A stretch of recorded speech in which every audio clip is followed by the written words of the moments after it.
ഇപ്പോൾ സർവകലാശാല സിനിമയിൽ അഭിനയിച്ച ആദ്യമേ തന്നെ ഈ തന്തയ്ക്കുള്ളി കേട്ടുകൊണ്ടാണ് ആ സിനിമയിലോട്ട് കയറിയത് തന്നെ. ഫസ്റ്റ് സീൻ ഒന്ന് രണ്ട് ഷോട്ടിലൊക്കെ അങ്ങോട്ടും ഇങ്ങോട്ടും നടന്നു പോണതൊക്കെ എടുത്തു, കുറേ അങ്ങോട്ട് പോണതും ഇങ്ങോട്ട് പോണതൊക്കെ പല ദിവസങ്ങളിലും ഗ്രൂപ്പിൻ്റെ കൂടെയുള്ള സംഭവങ്ങളുണ്ടായിരുന്നു. ഇപ്പം ക്യാൻറ്റീൻ്റെ സീൻ എടുക്കാൻ നേരത്ത് ആദ്യമായിട്ടാണ് എന്നെ ഒരു ഡയലോഗുള്ള ഇത് പറയുന്നത്. അപ്പോൾ വേണുചേട്ടനെ വിളിച്ചു, ആ നന്ദു വരൂ, അവിടെ ഇരുന്നോളൂ എന്ന് പറഞ്ഞു. അപ്പോൾ അതിനകത്ത് മണിയമ്പിള രാജേഷൻ്റെ ഇരട്ട പേര് ചക്കര എന്നാണ്. അപ്പോൾ ചക്കര എന്ന് വിളിച്ചാൽ അപ്പം തന്നെ തെറി വിളിക്കും. അപ്പോൾ എൻ്റെ ഡയലോഗ് ഇന്നസെൻ്റ് ഏട്ടൻ കയറി വന്നിട്ട് പറയും ചായ വേണം എന്ന് പറയുമ്പോഴത്തേക്കും മധുരം വേണ്ടാന്നോ എന്തൊന്നോ പറയുമ്പോൾ ഞാൻ അവിടെ ഇരുന്നുകൊണ്ട് മനഃപൂർവ്വം ചക്കര മതിയോ സാറേ ചോദിക്കും. അതാണ് എൻ്റെ ഫസ്റ്റ് ഡയലോഗ്. സിനിമയിൽ ആദ്യമായിട്ട് ഞാൻ പറയുന്നത് ആ ഡയലോഗാണ്, ചക്കര മതിയോ സാറേ എന്ന്. അപ്പം അപ്പുറത്തുകൊണ്ട് മണിയമുള്ള രാജചേട്ടൻ അവിടെ നിന്ന് ചക്കര നിൻ്റെ അച്ഛൻ. അങ്ങനെ ഫസ്റ്റ് ഡയലോഗിന് മറുപടിയായിട്ട് തന്തയ്ക്ക് വിളി കേട്ടു. അങ്ങനെയാണ് സിനിമയിലേക്ക് വന്നത്. അത് കഴിഞ്ഞ് പിന്നെ അതിനകത്ത് ഡയലോഗുള്ള ഒന്ന് രണ്ട് ഭാഗങ്ങളേ ഉള്ളൂ. അത് കഴിഞ്ഞ് പിന്നെ അടുത്ത വേണുചേട്ടൻ്റെ അടുത്ത സിനിമ അയിത്തം ചെയ്തു. അത് കഴിഞ്ഞ് GS വിജയൻ എന്ന് പറഞ്ഞ ഡയറക്ടറെ, അദ്ദേഹത്തിൻ്റെ ആദ്യത്തെ സിനിമ ചരിത്രം, മമ്മൂക്ക, റഹ്മാൻ അവരഭിനയിക്കുന്ന സിനിമയായിരുന്നു. അതിനകത്ത് അഭിനയിച്ചു. ചരിത്രം എന്ന് പറഞ്ഞത്, ഈ ചരിത്രം എന്ന് പറഞ്ഞ സിനിമയുടെ ഷൂട്ടിംഗ് നടക്കുമ്പോഴാണ് 88-ൽ, അപ്പോഴാണ് പെരുമൺ ദുരന്തം ഉണ്ടാവുന്നത്. ഞങ്ങൾ ഷൂട്ട് ചെയ്തുകൊണ്ടിരിക്കുമ്പോഴാണ് ഗാന്ധിമതി ബാലചേട്ടൻ സെറ്റിലേക്ക് വന്നിട്ട് എല്ലാവരും ഷൂട്ടിംഗ് നിർത്ത്. അപ്പോൾ എല്ലാവരും പെട്ടെന്ന് നിർത്തി. എന്ത് പറ്റി? അല്ല, ഒരു ഭയങ്കര അപകടം ഉണ്ടായി, പെരുമണ്ണിൽ ഒരു ട്രെയിൻ മറിഞ്ഞു, ഞാൻ അങ്ങോട്ട് പോവാ എന്ന് പറഞ്ഞിട്ട്. അപ്പോൾ ആരോ കൂടെ കയറി, എന്നിട്ട് അവരങ്ങ് പോവുകയും ചെയ്തു. അപ്പോൾ കുറേ നേരം എല്ലാവരും സ്റ്റക്കായിപ്പോയി. 100-200 പേരൊക്കെ മരിച്ചുപോയി എന്നൊക്കെ പറഞ്ഞിട്ട്. അന്ന് ഈ ന്യൂസ് നമുക്കങ്ങനെ ഇതൊന്നും ഇല്ലല്ലോ, വരാൻ മാർഗ്ഗമൊന്നും ഇല്ലല്ലോ. ന്യൂസും ഫോണിൽ കൂടെ നമുക്ക് ലൈവായിട്ട് കിട്ടുന്ന പരിപാടിയൊന്നും ഇല്ലല്ലോ. ഇതൊക്കെ അറിഞ്ഞു വരണം. അടുത്ത ന്യൂസിൽ, വൈകുന്നേരത്തെ ന്യൂസിലൊക്കെ കിട്ടുള്ളൂ, എല്ലാ ദിവസം പേപ്പർ വായിക്കണം. അപ്പോൾ അത് 88-ലാണ്.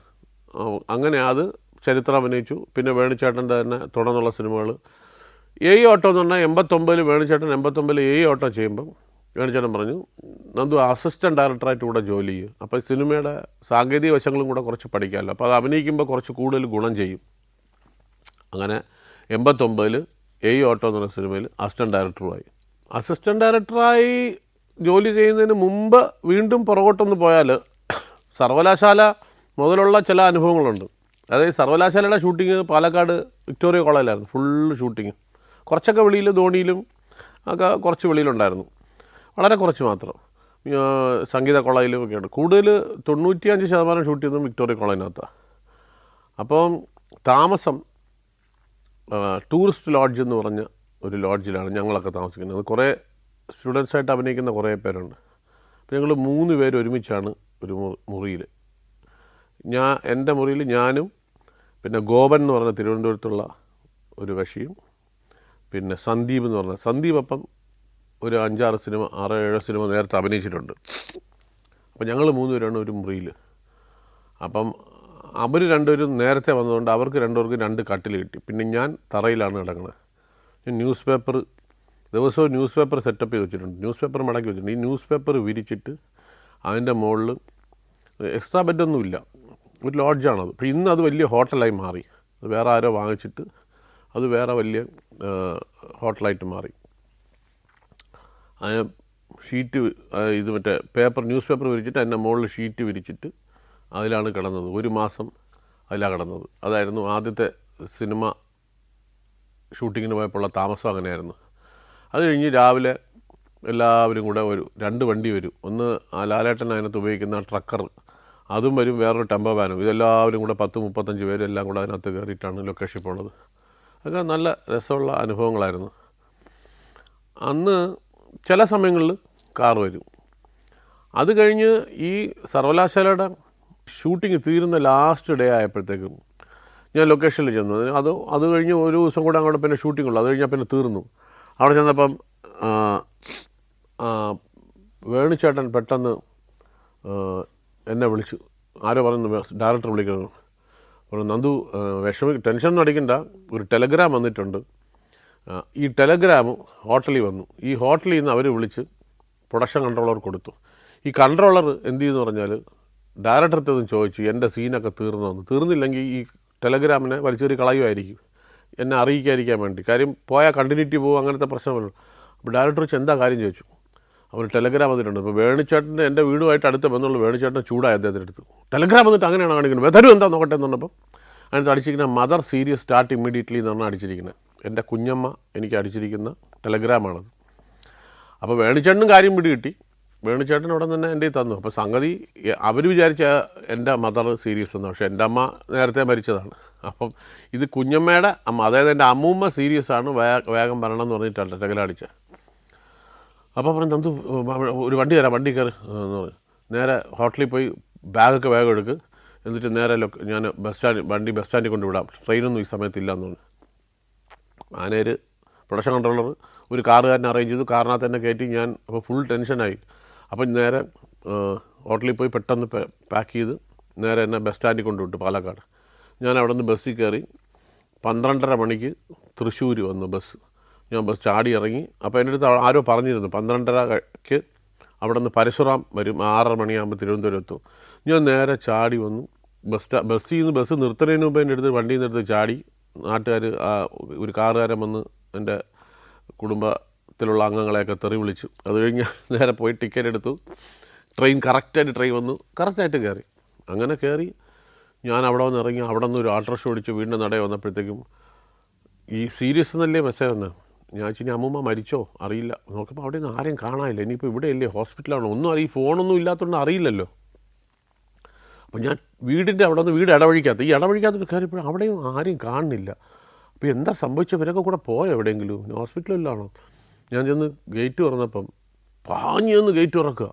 അപ്പോൾ അവിടെ നിന്ന് ഈ അമ്മൂമ്മ എന്തേ ബഹളം ഉണ്ടാക്കിക്കൊണ്ടാണ്, പതുക്കെ വന്ന് കയറിക്കൂടെ, നീ എന്താ ഈ വെപ്രളം കാണിക്കണമെന്ന്. ഈ അമ്മൂമ്മ സീരിയസ് എന്ന് പറഞ്ഞാണ് ടെലഗ്രാം വന്നത്. ഞാൻ എന്തത് നോക്കണേ, ഞാൻ പറഞ്ഞു ഒന്നുമില്ല, വെറുതെ നോക്കിയതാണ്. ഞാൻ അകത്ത് നിന്നപ്പോൾ എൻ്റെ ചിറ്റ അത് പെട്ടെന്ന് നിപ്പിന് വീണു. കണ്ണൊക്കെ ഇങ്ങനെ മുകളിലോട്ട് പോയി, ആകെ വല്ലാതായി. പിന്നെ അപ്പോഴാണ് നിനക്ക് ഉടനെ തന്നെ ടെലഗ്രാം അടിച്ചത്. സംഗതി വേറെ ഒന്നുമില്ല, ഷുഗർ കണ്ട് ലോ ആയതാ. അത് കഴിഞ്ഞപ്പോൾ കുഴപ്പമില്ല. പിന്നെ ഡോക്ടറടുത്ത് കൊണ്ടുപോവുക ചെയ്തു എന്ന് പറഞ്ഞു. പക്ഷേ വേറെ പ്രശ്നമൊന്നുമില്ല. ഈ അപ്പം അവിടെ വന്ന് വൈകിട്ട് പേപ്പർ വായിച്ച് സുഖമായിട്ടിരിക്കുക. അപ്പോഴാണ് ഞാൻ ഈ പാഞ്ഞ് ഇടിച്ച് കയറി വരണത്. അങ്ങനെ അപ്പോൾ ആ ഒരു വെപ്രാളത്തിനിടയിൽ വണ്ടിക്കൂലി എല്ലാവർക്കും കൊടുത്തിരുന്നു. ഈ വന്ന 10-50 അഭിനയിക്കാൻ വന്ന ആൾക്കാരുണ്ടായിരുന്നു, അവർക്കൊക്കെ വണ്ടിക്കൂലി കൊടുത്തിരുന്നു. എനിക്കതും കിട്ടിയില്ല. അത് മനഃപൂർവ്വം തരാത്തതാണോ അറിയാതെ തരാതാണോ ഒന്നും അറിഞ്ഞില്ല. പിന്നെ ഞാനത് ചോദിക്കാനും പോയില്ല. അങ്ങനെ ആദ്യത്തെ സിനിമയുടെ ഷൂട്ടിംഗ് കഴിഞ്ഞ് വന്നു. അടുത്ത സിനിമയുടെ വേണിച്ചേട്ടൻ്റെ അയിത്തം എന്ന് പറഞ്ഞ സിനിമ, അതിനാണ് എനിക്ക് ശരിക്കും ആദ്യം പൈസ കിട്ടിയത്. അതിന് 500 രൂപ കിട്ടി. 500 രൂപ. ഈ 500 രൂപ കിട്ടിയിട്ട് ഞാനൊരു 10 മിനിറ്റ് സ്ഥലകാല ഭ്രമമായിപ്പോയി എനിക്ക്. കാര്യം 100 രൂപയ്ക്കാണ് മാക്സിമം നമുക്ക് ഒരു പാട്ട് പാടിയാൽ കിട്ടിക്കൊണ്ടിരുന്നത്. പക്ഷേ 500 രൂപ കിട്ടിയപ്പം എനിക്ക് എന്തെന്നില്ലാത്ത സന്തോഷം. 500 രൂപ ഇനി എന്തൊക്കെ ചെയ്യാം. മലർപ്പൊടിക്കാരൻ്റെ കഥ പറഞ്ഞ കണക്ക് മറ്റേത് വാങ്ങിക്കണം, അത് വാങ്ങിച്ച് ഇങ്ങോട്ട് കൊടുക്കണം, അത് കൊടുക്കണം, വേണം പെട്രോൾ വണ്ടിക്കകത്തൊരു 10 ലിറ്റർ പെട്രോൾ അടിക്കണം, ഫുള്ള് കണക്കൂട്ടൽ. 500 രൂപ എങ്ങനെയൊക്കെ ഉപയോഗിക്കാത്ത കാര്യം ഭയങ്കര സന്തോഷം. ആദ്യമായിട്ട് 500 രൂപ ഒരുമിച്ച് കാണണം. അതാണ് രണ്ടാമത്തെ പടത്തിൽ. ആ സിനിമയുടെ ഷൂട്ടിങ്ങിന് പോയപ്പോഴും ഞാൻ ഇടയ്ക്കിടയ്ക്ക് ആ സിനിമയെ പറ്റി ആലോചിക്കാറുണ്ട്. ഈ അയിത്തം എന്ന് പറഞ്ഞ സിനിമ കന്യാകുമാരിക്ക് ഒരു 3-4 കിലോമീറ്റർ മുമ്പ് ഹൈവേ എന്ന് തിരിഞ്ഞു പോകുന്നിടത്ത് മഹാദാനപുരം എന്ന് പറഞ്ഞ സ്ഥലമുണ്ട്. ഈ മഹാദാനപുരത്താണ് ഈ ഫുൾ സിനിമ ഷൂട്ട് ചെയ്തത്. സിനിമയ്ക്കകത്ത് ആ സ്ഥലത്തിൻ്റെ പേര് മഹാദാനപുരം എന്ന് തന്നെ. അത് അമ്പിളിച്ചേട്ടൻ പാടുന്ന കൊണ്ട് മഹാദാനപുരമേ ഉണരൂ ഉണരൂ കച്ചേരി മണി അയ്യർ വരവായി ഇതാ എന്ന് പറഞ്ഞാൽ അമ്പിളിച്ചേട്ടൻ ജ്യോതിശ്രീകുമാർ അദ്ദേഹം പാടുന്ന അതൊക്കെ ഉണ്ട് അതിനകത്ത്. ഈ മഹാദാനപുരത്താണ് ഷൂട്ടിങ്. അവിടെ ഫുൾ ബ്രാഹ്മൺ കോളനിയാണ്. അപ്പോൾ ഫുഡ് പോലും നമ്മൾ വെളിയിൽ നിന്നാണ് കഴിക്കുന്നത്. ഈ കോളനിക്കകത്ത് കയറാൻ ഒരു വലിയ ഗേറ്റുണ്ട്. ആ ഒരു വില്ലേജ്, അതിനകത്ത് കയറണമെങ്കിൽ ഒരു ഗേറ്റുണ്ട്. ആ ഗേറ്റിൻ്റെ വെളിയിലാണ് വണ്ടികളെല്ലാം കൊണ്ട് പാർക്ക് ചെയ്യണം. വലിയ മൈതാനമൊക്കെ ഉണ്ട്. അവിടെ പാർക്ക് ചെയ്ത് അവിടെ തന്നെയാണ് എല്ലാം ടെൻ്റൊക്കെ അടിച്ച് അവിടെ തന്നെയാണ് എല്ലാവരും ഇരിക്കുന്നത്. അതിൻ്റെ അകത്തോട്ട് ഫുഡ് ഐറ്റം ഒന്നും കയറ്റില്ല. പ്രത്യേകിച്ച് ഇവിടെ വെളിയിലാണെങ്കിൽ പോലും വെജിറ്റേറിയൻ ഫുഡാണ്. അതിൻ്റെ പരിസരത്ത് പോലും നോൺ വെജ് കയറ്റാകും. അപ്പോൾ ഫുൾ ഒരു മാസത്തോളം വെജിറ്റേറിയൻ ഫുഡായിരുന്നു. രാത്രി ഹോട്ടലിൽ നോൺ വെജ് വരും, പക്ഷേ വെജിറ്റേറിയൻ ഫുഡാണ് ഇവിടെ. അങ്ങനെ ഈ വെജിറ്റേറിയൻ ഫുഡും കഴിക്കുന്നു ഇവിടെ ഷൂട്ടിങ്. അപ്പോൾ ഞാൻ അവിടെ ഒരു ചായക്കട സെറ്റുണ്ട് ഇതിൻ്റെ വെളിയിൽ. ചായക്കട നടത്തുന്നത് നമ്മുടെ പൃഥ്വിരാജിൻ്റെയും പിന്നെ ഇന്ദ്രൻ്റെയും അച്ഛനായ സുകുവേട്ടൻ്റെ ചായക്കടയായിട്ടാണ് ആ കട. ഈ ചായക്കടയിലെ ചായയടിക്കാരനാണ് ഞാൻ. ശിവലിംഗം എന്ന് പറഞ്ഞൊരു കഥാപാത്രം. എൻ്റെ വേഷം എന്ന് പറഞ്ഞാൽ വെറും ഒരു ഒറ്റ തോർത്തും ഒരു പൂണൂലും ഒരു കുറിയും. ഇത് മാത്രം. ശിവലിംഗം എന്ന് പറഞ്ഞൊരു ക്യാരക്ടർ, ചായ അടി, ഇത് മാത്രമേ ഉള്ളൂ. മിക്ക സീനുകളുടെയും പുറകിൽ ഞാൻ ചായ അടിച്ചുകൊണ്ടിരിക്കുന്ന കാണാം. 1-2 ഡയലോഗുണ്ടേ ഉള്ളൂ, പക്ഷേ ഫുൾ ടൈം ഞാനവിടെ ഉണ്ടായിരുന്നു. കാര്യം ഇതെപ്പോഴാണ് ഈ ചായക്കട എടുക്കണമെന്ന് പറയാക്കില്ല, അപ്പോഴൊക്കെ നമ്മളെ പുറകിലുണ്ടല്ലോ. അങ്ങനെ ഇതിൻ്റെ ഷൂട്ടിംഗ് നടക്കുന്ന സമയത്ത് രാത്രി ഫൈറ്റ് എടുത്തുകൊണ്ടിരിക്കുക. അതിലും നമ്മളുണ്ട്. കാര്യം നമ്മൾ കാഴ്ചക്കാരായിട്ട് നാട്ടുകാരൊക്കെ ഉണ്ട്. അപ്പോൾ ഈ നാട്ടുകാരുടെ കൂട്ടത്തിൽ ഞാനും കാഴ്ചക്കാരനായിട്ടുണ്ട്. അപ്പം അവിടെ ഇങ്ങനെ ലാലേട്ടൻ്റെയൊക്കെ സീക്വൻസും മുരളിച്ചേട്ടനൊക്കെ ആയിട്ടുള്ള സീക്വൻസൊക്കെ എടുത്തുകൊണ്ടിരിക്കുക. നമ്മുടെ ഭാഗമല്ല ഇത്. ഈ മഹാദാനപുരം എന്ന് പറഞ്ഞ സ്ഥലത്തിൻ്റെ നമ്മളൊക്കെ നിൽക്കുന്നതിൻ്റെ തൊട്ടിപ്പുറം വലിയൊരു തടാകമാണ്. തടാകം എന്ന് പറഞ്ഞാൽ വളരെ വലിയൊരു തടാകം, ഭയങ്കര ഭംഗിയാണ്. ഈ തടാകത്തിൻ്റെ അപ്പുറത്തെ കരയിൽ മലയാണ്. അപ്പോൾ എപ്പോഴും കാറ്റാണ് ഇവിടെ, നല്ല തണുത്ത കാറ്റാണ്. രാത്രി ആയിക്കഴിഞ്ഞു അപ്പം മിക്ക ദിവസവും വൈകുന്നേരം 7 മണി 8 മണിയൊക്കെ ആകുമ്പോൾ ഷൂട്ടിംഗ് കഴിയും. 6 മണി 7 മണിയൊക്കെ ആകുമ്പോൾ തന്നെ ഷൂട്ടിംഗ് കഴിഞ്ഞ് നമ്മളൊക്കെ പോകും. നാഗർകോവിലാണ് താമസിക്കുന്നത്. ഈ ഫൈറ്റ് നൈറ്റാണ് ഷൂട്ടിംഗ്. അപ്പോൾ രാത്രി ഫുള്ള് നൈറ്റ് ഷൂട്ടാണ്. നമ്മൾ ചെന്ന് അവിടെ നമ്മളെ ഡ്രസ്സൊക്കെ പിടിച്ചു വാങ്ങി വെച്ചിട്ട് ഈ തോർത്ത് തന്നിട്ട് പൂണൂല് വിട്ടിട്ട് ഈ നിപ്പ് തന്നെ. രാത്രി ഷൂട്ടിംഗ് തുടങ്ങി ഒരു 11 മണിയൊക്കെ ആയപ്പോഴത്തേക്കും തണുപ്പെന്ന് പറഞ്ഞാൽ ഇത് കാറ്റ് വന്ന് അടിച്ചിട്ട് ഈ തടാകത്തിൽ ഈ വെള്ളത്തിൽ തട്ടി ഇങ്ങനെ തണുത്ത് ഒരു ഐസ് കാറ്റാണ് ഇങ്ങനെ ഇവിടെ അടിക്കുന്നത്. തണുപ്പെന്ന് പറഞ്ഞാൽ അതിഗംഭീര തണുപ്പ്. ഈ തോർത്ത് മാത്രം എടുത്തുകൊണ്ട് അന്ന് നമ്മളെ 2ാമത്തെ പടമാണ്. അപ്പം നമുക്ക് ഒരു പുതയ്ക്കാനൊരു സാധനം പോലും ചോദിക്കാനുള്ള ഒരു ഇതില്ല, ചോദിച്ചാൽ തരുമില്ല. അപ്പം നമ്മളൊക്കെ ചെറിയ വേഷം ചെയ്യുന്ന ഒരാളായിട്ടല്ലേ അവിടെ നിൽക്കണേ. അപ്പം തണുപ്പ് സഹിക്കാൻ വയ്യാതെ ഏതെങ്കിലും വണ്ടിക്കകത്ത് കയറിയിരിക്കാതെ പറഞ്ഞാൽ എല്ലാ കാറുകളും അടച്ച് ഗ്ലാസ് ഇട്ട് എല്ലാവരും വണ്ടിക്കകത്ത് ഫുൾ ആൾക്കാർ. ഈ ടെക്നീഷ്യൻസിൻ്റെ കൂട്ടത്തിലുള്ളവരിൽ പണിയില്ലാത്ത ആൾക്കാരെല്ലാം ഈ പല വണ്ടികളിലായിട്ട് കയറി. അപ്പോൾ ഞാൻ ചെന്ന് തട്ടി നോക്കും, സ്ഥലമില്ല പോ അടുത്ത വണ്ടി ചെല്ലും. ഇതിനകത്തൊന്ന് ഫുള്ളല്ലെങ്കിൽ പോലും അവർ കയറ്റൂല. കാര്യം ഈ ചെറിയ വേഷം ചെയ്താൽ വന്നിരിക്കുന്ന ഒരുത്തനൊക്കെ ഇതിനകത്ത് ആരെങ്കിലും കയറ്റിയിരുത്തോ. ഞാനാണെങ്കിൽ ഈ തോർത്ത് കൊടുത്തിട്ട് എനിക്ക് കരച്ചിൽ വന്നിട്ട് വിഷമം സഹിക്കാം. വീട്ടിലും പോകാക്കൂല, എന്തോതിയാക്കും. അവിടെ ഫുൾ അതിൻ്റെ അപ്പുറത്ത് ഷൂട്ടിംഗ് നടക്കുന്നുണ്ട്. അപ്പോൾ ഈ തണുപ്പ് സഹിക്കാൻ വയ്യാതെ നടന്ന് ഏതെങ്കിലും ഒരു വണ്ടിക്കകത്ത് കയറി ഇരുന്നാൽ സമാധാനം കിട്ടുമെന്ന് നോക്കിയപ്പം പിന്നെ പെട്ടെന്ന് നോക്കിയപ്പോൾ ജനറേറ്റർ ഓടിക്കൊണ്ടിരിക്കുന്നത്. അപ്പോൾ അതിൻ്റെ അടുത്ത് നിന്ന കുറച്ച് അത് ചൂടല്ലേ, അതിൻ്റെ അടുത്ത് ഞാൻ അതിൻ്റെ അടുത്ത് നിന്നു. അപ്പോൾ ഈ ജനറേറ്റർ വണ്ടി ഓട്ടിക്കുന്ന കക്ഷിയുണ്ട്. അങ്ങനെ ചോദിച്ചു, എന്ത്? ഞാൻ പറഞ്ഞു തണുത്തിട്ട് വയ്യ. എന്താ ഞാൻ അകത്ത് കയറി ജനറേറ്ററിൻ്റെ അടുത്തിരിക്കും, നല്ല ചൂട് കിട്ടുമെന്ന് പറഞ്ഞു. ഞാൻ കയറി അതിനകത്തിരുന്ന് ജീവിതത്തിൽ മറക്കാക്കൂല എന്തൊരു സുഖം അറിയാം. അവിടെ ചെന്നപ്പം അതിങ്ങനെ ആ ചൂട് കൊണ്ടിരുന്നു. ഞാനിപ്പോൾ ഇടയ്ക്കിടയ്ക്ക് ഓർക്കണത്, നമ്മൾ വന്ന വഴി എത്രയോ ദൂരം ഓടി എത്തി. ഇപ്പം നമുക്ക് കാരവൻ ചെന്നാൽ തരും, നമുക്ക് ആവശ്യത്തിന് AC ഇട്ടിരിക്കാം, ചൂട് വേണമെങ്കിൽ ചൂടിട്ടിരിക്കാം, ഹീറ്റർ വേണമെങ്കിൽ ഹീറ്റർ ഇട്ടിരിക്കാം. അപ്പം നമുക്ക് വെള്ളം എടുത്ത് തരാനും ആഹാരം കൊണ്ട് തരാനും ഒക്കെ നമുക്ക് ആൾക്കാർ. അപ്പം ആ കാലം ഇത്രയും ഓടി ഇവിടെ എത്തിയിട്ട് ചില സമയങ്ങളിനകത്ത് ഈ AC-ലിരുന്ന് ഇങ്ങനെ തണുപ്പ്, ഭയങ്കര തണുപ്പൊന്ന് ഓഫ് ചെയ്യാമെന്ന് പറഞ്ഞിട്ട് ഓഫ് ചെയ്യുന്ന സമയങ്ങളിൽ ഞാൻ പെട്ടെന്ന് ഈ അയിത്തത്തിൻ്റെ അവിടെ അന്ന് തണുത്ത് വിറച്ചിട്ട് ഒരു ഗതിയില്ലാതെ ഒരാളെന്നെ ആ ജനറേറ്ററിനകത്ത് കയറിയിരുന്നോ എന്ന് പറഞ്ഞിട്ട് അന്ന് കയറ്റിയിരുത്തിയത് ആ ഓർമ്മ വരും. അത് ശരിക്കും നമ്മുടെ അവിടെ നിന്ന് ഇതുവരെ എത്താൻ ദൈവം നമുക്ക് ഇതുവരെ എത്തിച്ചല്ലോ എന്ന് ആലോചിക്കുമ്പോൾ ദൈവത്തിനോട് നന്ദി പറയും. കാര്യം നമ്മൾ പ്രതീക്ഷയല്ല, ഞാൻ പറഞ്ഞല്ലേ, സിനിമയിൽ അഭിനയിക്കണം എന്നുള്ള ചിന്തയേ ഇല്ലായിരുന്നു. അങ്ങനെ അത് തുടങ്ങി, അത് കരിയറായി. Saudi Arabia, United Arab Emirates, Kuwait. Sancharam volume number 20.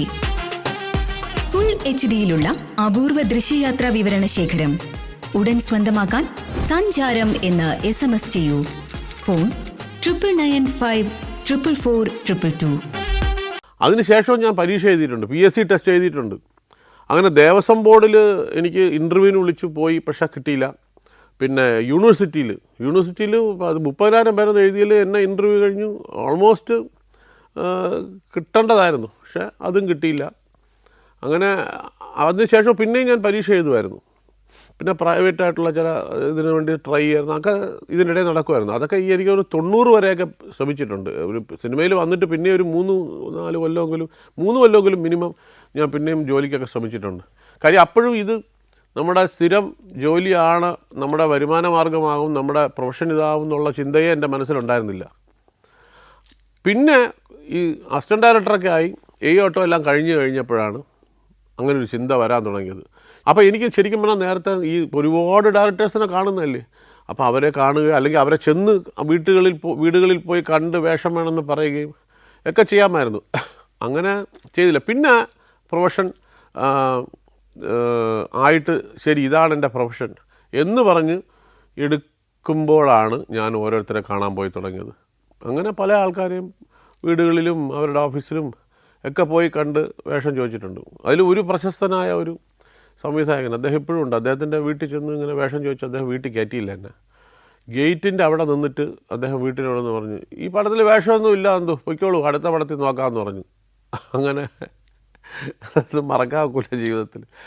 ഇപ്പോൾ വലിയ കമ്പനി ആട്ടോ, ഇപ്പോൾ വലിയ സ്നേഹമൊക്കെയാണ്. അദ്ദേഹം അത് ഓർമ്മയുണ്ടോ എന്ന് എനിക്കറിയില്ല, പക്ഷേ എനിക്ക് ഓർമ്മയുണ്ട്. ഞാൻ മറക്കില്ല ഇതൊന്നും. ഈ കാര്യങ്ങളൊന്നും ആരെങ്കിലും മറക്കും? ഇങ്ങനത്തെ കാര്യങ്ങൾ നല്ല ഓർമ്മയുണ്ട്. അങ്ങനത്തെയൊക്കെ കുറേ നല്ലതും മോശപ്പെട്ടതുമായിട്ടുള്ള ഒരുപാട് അനുഭവങ്ങളുണ്ട്. അത് കഴിഞ്ഞ് പിന്നെ ഓട്ടോ അസിസ്റ്റൻറ്റ് ഡയറക്ടറായി. അന്ന് അസിസ്റ്റൻ്റ് അത് ഈ സൗണ്ട് റെക്കോർഡിംഗ് ഉണ്ട്. അത് നാഗര എന്ന് പറഞ്ഞ റെക്കോർഡറുണ്ട്. ഈ റെക്കോർഡർ അത് പ്ലേ ചെയ്യും, പാട്ടൊക്കെ അതിനകത്താണ് ഇടുന്നത്. അത് ആ നാഗര എന്ന് പറഞ്ഞാൽ മെഷീന് നല്ല വിലയാണ് ആ റെക്കോർഡറിന്. കാര്യം അതിൻ്റെ സ്പീഡും ക്യാമറയുടെ സ്പീഡും സിങ്ക്രണൈസ്ഡാണ്.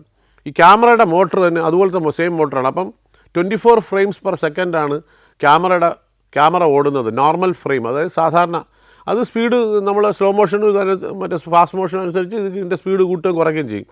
അതേ സ്പീഡ് ഈ നാഗരയിൽ നമുക്ക് കൂട്ടുകയും കുറയ്ക്കുകയും ചെയ്യും. അതിനകത്തൊരു സ്പീഡ് മെഷീനുണ്ട്. അപ്പോൾ 24 ഫ്രെയിമിന് പകരം 12 ഫ്രെയിമിൽ ആക്കി വെച്ച് കഴിഞ്ഞാൽ പാട്ടിൻ്റെ സ്പീഡ് പറഞ്ഞു അതിൻ്റെ സ്പീഡും അതേ ക്യാമറ ഏത് സ്പീഡിലുണ്ടോ അത് ഇതേ സ്പീഡിൽ ഇതിനെ ഓട്ടിക്കാൻ സാധിക്കും. ഇപ്പോൾ ഈ നാഗര വെച്ചാണ് സൗണ്ട് റെക്കോർഡ് ചെയ്യുന്നത്. അതിങ്ങനെ ഒരു ബൂമിൽ മൈക്ക് പിടിച്ചിട്ട്, ഇന്നിപ്പം ലേപ്പലും ഇങ്ങനത്തെ മൈക്കൊക്കെ വയ്ക്കാം. അന്ന് പക്ഷേ ബൂം ഇപ്പോഴും യൂസ് ചെയ്യുന്നുണ്ട്. പക്ഷേ വേണിച്ചേട്ടന് ഇത് ഭയങ്കര അലർജിയാണ്. ഇതിൻ്റെ കാര്യം സ്റ്റാർ ക്യാമറ എന്ന് പറയുമ്പോഴായിരിക്കും ഈ ബൂം പിടിച്ചുകൊണ്ട് നിൽക്കുന്നത്, വായി നോക്കിക്കൊണ്ട് എവിടെയെങ്കിലും നിന്നിട്ട് ഈ ക്യാമറ ഇതിലോട്ട് ഇങ്ങനെ ഇറങ്ങി വരും, അല്ലെങ്കിൽ സൈഡിൽ കൂടെ കയറി വരും. അയാൾക്കിങ്ങനെ ബൂമും പിടിച്ചുകൊണ്ടിരിക്കുക, അടുത്തിങ്ങനെ കൊണ്ട് സംസാരിച്ചുകൊണ്ട് നിന്നിട്ട് ഇത് അവിടെ ഇത് നീണ്ട അങ്ങറ്റം നിന്നിട്ട് ഈ മൈക്ക് ഫ്രെയിമിൽ കയറും. അപ്പോൾ മാറ്റാതെ എന്ന് പറഞ്ഞ് ചീത്ത വിളിക്കും. അപ്പോൾ വേണിച്ചേട്ടന് ഇത് ഇഷ്ടമല്ല. അപ്പോൾ ഈ റെക്കോർഡിങ് പരിപാടിയില്ല. വേണിച്ചേട്ടൻ്റെ പടത്തിനകത്ത് എന്താ പരിപാടി എന്ന് പറഞ്ഞാൽ ടേപ്പ് റെക്കോർഡർ വാങ്ങിച്ചു തരും. ഒരു മോണോ ടേപ്പ് റെക്കോർഡർ, ഒരു 10 കാസറ്റും വാങ്ങിച്ചു തരും. ഓരോ ഷോട്ട് സ്റ്റാർട്ട് ക്യാമറ എന്ന് പറയുമ്പം നമ്മൾ ആ ക്ലാപ്പിൽ നോക്കിയിട്ട് നമ്മൾ എടുക്കണം. Scene 23 take 3, shot 1 take 3 record ചെയ്ത് വച്ചുകൊണ്ടിരിക്കും. ഇത് വെച്ച് റെക്കോർഡ് ചെയ്തിട്ട് ഇതെല്ലാം രാത്രി റൂമിൽ വന്നിട്ട് ബാക്കിയുള്ള സകല ആൾക്കാർ 2 സ്മാളൊക്കെ അടിച്ച് സുഖമായിട്ട് കിടന്നുറങ്ങും. എൻ്റെ പണി എന്ന് പറഞ്ഞാൽ കുത്തിയിരുന്ന് ഇതിനകത്തുനിന്ന് ഇങ്ങനെ ഇടുക, ഈ സ്ക്രിപ്റ്റിനകത്ത് തിരുത്തുക. കാര്യം ഡബ് ചെയ്യുമ്പോൾ കറക്റ്റ് ഡയലോഗ്. കാര്യം പലരും ഈ ഒറിജിനൽ സ്ക്രിപ്റ്റിലുള്ള ഡയലോഗ് ആയിരിക്കില്ല പറഞ്ഞത്. ചെറിയ വ്യത്യാസം വള്ളി പുള്ളി വരും, മാറ്റം വരും, അല്ലാതെ ഡയലോഗേ മാറ്റം വരും. ലാസ്റ്റ് മിനിറ്റിൽ ഷോട്ടുകൾ എഴുതിയിരിക്കുന്നത് തന്നെ ചിലപ്പോൾ വേണിച്ചേട്ടൻ തിരുത്തും, അങ്ങനെയൊക്കെ സംഭവിക്കും. അപ്പോൾ ഇത് കംപ്ലീറ്റ് ഞാൻ ഇതിനകത്തേക്ക് എഴുതിയെടുക്കും. ഇത് ചില്ലറ ജോലിയൊന്നുമല്ല. ഇത് ആദ്യത്തെ ദിവസങ്ങളിലൊക്കെ നമ്മൾ അതിൻ്റെ കൂടെ പിടിക്കും. ഒരു 5-8 ദിവസം കഴിയുമ്പം നമ്മൾ ലാഗാവും. ഇന്നത്തത് ഇന്നുകൊണ്ട് തീരില്ല, നാളത്തേക്കാവും. അപ്പം നാളത്തെ എഴുതാൻ വയ്ക്കണത് ഇന്നത്തെ തീർത്തിട്ട് വേണം നാളത്തെ എഴുതാൻ. അപ്പം നാളത്തേത് കുറേ കൂടെ ബാക്കിയാവും, അതിൻ്റെ അടുത്ത ദിവസം അതിനേക്കാളും ബാക്കിയാവും. അങ്ങനെ 10-30 ദിവസം ഷൂട്ടിങ് കഴിയുമ്പം ഇതങ്ങ് ഫുള്ള് ലാഗായി. പിന്നെ എല്ലാ ആൾക്കാരും ടാറ്റ പറഞ്ഞു പോകും. ഞാൻ മാത്രം, എനിക്ക് ആ പ്രൊഡക്ഷൻ മാനേജർ ഒരു റൂം തരും, ഒരു ചെറിയ റൂമായിരിക്കും. ആ റൂമിൽ ഞാൻ ഒറ്റയ്ക്കിരുന്ന് പകലില്ലാതെ ഒരു 3 ദിവസം 4 ദിവസം കൊണ്ട് കംപ്ലീറ്റ് തിരുത്തണമായിരുന്നു. തിരുത്തി എഴുതി. കാര്യം ഈ പ്രൊഡക്ഷൻ മാനേജർമാരൊക്കെ ലാസ്റ്റിലേ പോകുള്ളൂ. അവർ സെറ്റിൽമെൻറ്റൊക്കെ ഉണ്ട്. അപ്പോൾ അവരും കാണും, ഒരു മുറിയിൽ ഞാനും കാണും.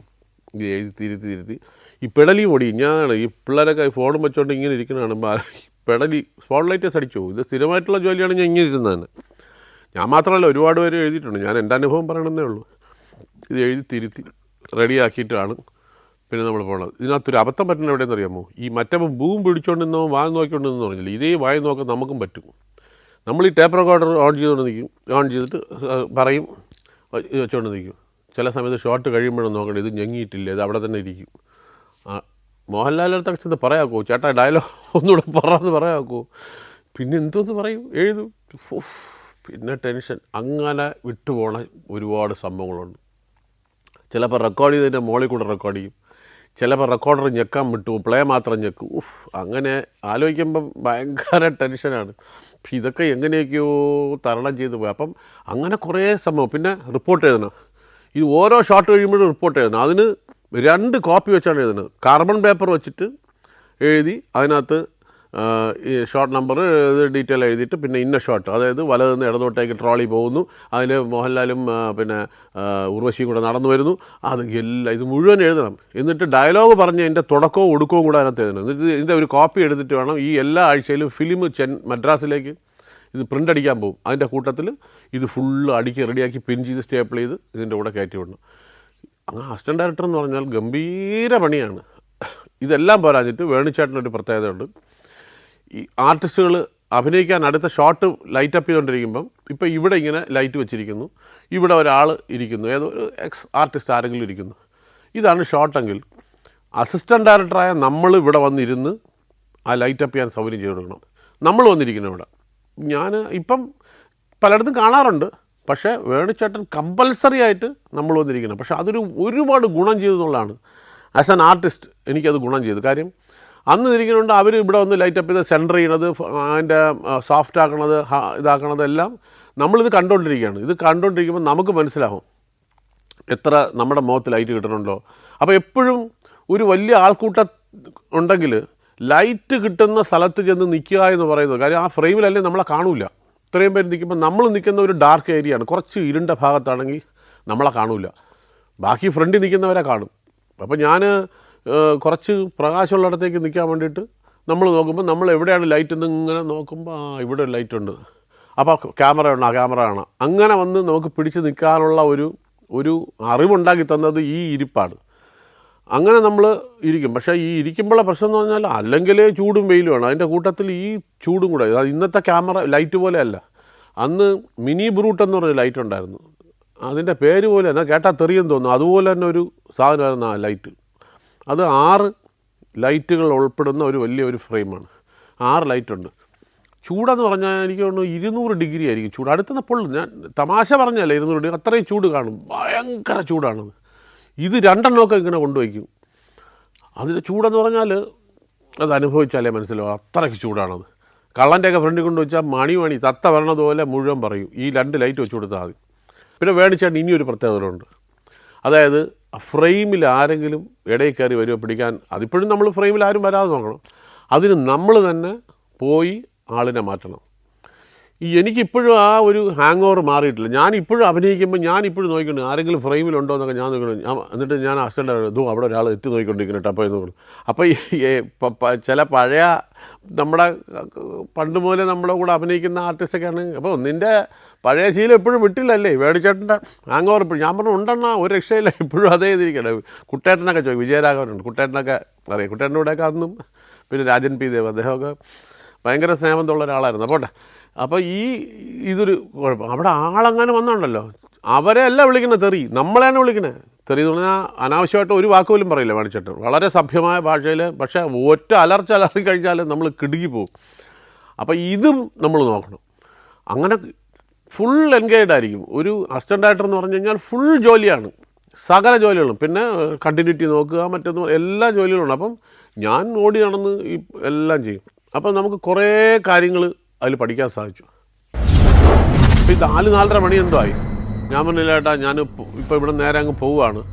അവരെന്താ ഇവിടെ വന്നാൽ? ഞാൻ പറഞ്ഞു ഏട്ടാ, കാശൊന്നും തന്നില്ല ഏട്ടാ, എന്തെങ്കിലും പൈസ എന്തെങ്കിലും കിട്ടിയിരുന്നേ കൊള്ളായിരുന്നു, പ്രൊഡ്യൂസറുടെ അടുത്ത് ചോദിക്കാനോ വന്നതെന്നൊന്ന്. അപ്പം ഈ കൺട്രോളർ പറഞ്ഞ ഡയലോഗ്, എൻ്റെ പ്രൊഡ്യൂസർ സ്വിമ്മിംഗ് പൂളിലാണ്, സ്വിം ചെയ്തുകൊണ്ടിരിക്കുകയാണ്, ഇപ്പോൾ അദ്ദേഹത്തിന് ഡിസ്റ്റർബ് ചെയ്യാക്കൂല, അദ്ദേഹം സ്വിമ്മിംഗ് പൂളിൽ നിന്ന് വരട്ടെ, വരുമ്പോൾ ഞാൻ പറയാം, വാങ്ങിച്ചു തരാം. ഞാൻ പറഞ്ഞു ചേട്ടാ, അപ്പോൾ ട്രെയിൻ പോവില്ലേ? നീ തീരുമാനിക്കും, നിനക്ക് ട്രെയിനിൽ പോകണോ അതോ നിനക്ക് പൈസ വേണോ?